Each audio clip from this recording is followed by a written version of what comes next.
Mam przyjemność przedstawić nartę, kolejną nartę z linii Powerline.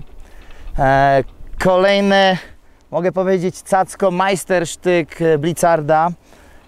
Narta drewniana, czyli narta dynamiczna, lubiąca szybkość, lubiąca trzymanie na lodzie, którą mogę polecić wszystkim osobom, które jeżdżą dynamicznie, o charakterze sportowym, ale też, uwaga, dla instruktorów, dla trenerów.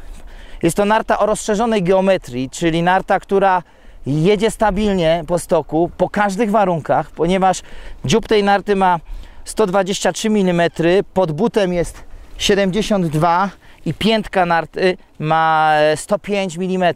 Co to daje? Narta jest spokojna w prowadzeniu, ale jeżeli zechcecie skręcać dynamicznie, w sposób sportowo, te narty spełnią te oczekiwania. Ich największym atutem jest geometria i oczywiście system Full Suspension, dokładnie ten sam system co w narcie roku, wprowadzony w tym roku przez Blizzarda.